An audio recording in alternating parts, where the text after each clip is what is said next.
My name is Buck. That's me being left at the Talcor Monastery during a great famine. Our best farmers tried everything they could. Nothing grew, and this began to worry the village.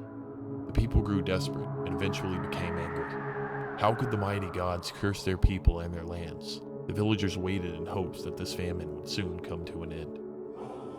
It was during my time at the monastery that I made a friend, my only friend. His name was Jenos. He was an orphan as well.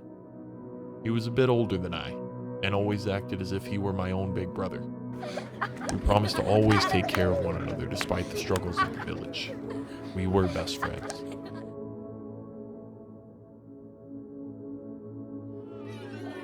As the famine dragged on, the villagers began rioting and swarming the temple. They blamed not only the gods but the monks as well.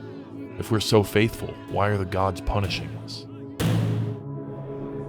The elders tried to calm the congregation, telling us not to fear, but to trust in the gods. But, in the middle of the night, when they thought no one was watching, they could be seen scouring the ancient texts for answers we were all seeking. One afternoon while playing ball with Jenos, the ball rolled away. As I chased it, I realized I was face to face with a very angry man. All of a sudden, this man begins to curse at me and hit me. I ran back to the temple and tried to sleep off the pain.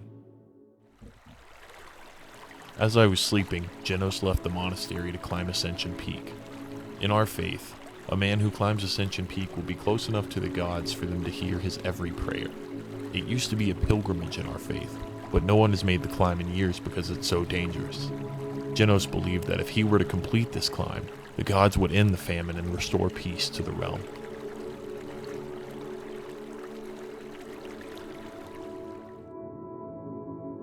Upon waking, the elders told me that Jenos had left, and my heart was broken. I waited every day by the window praying for his return.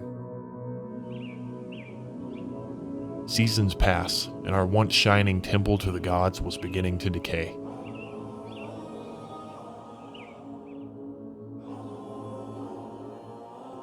One by one, the members of our order began to fall from the faith. Eventually, only I would remain.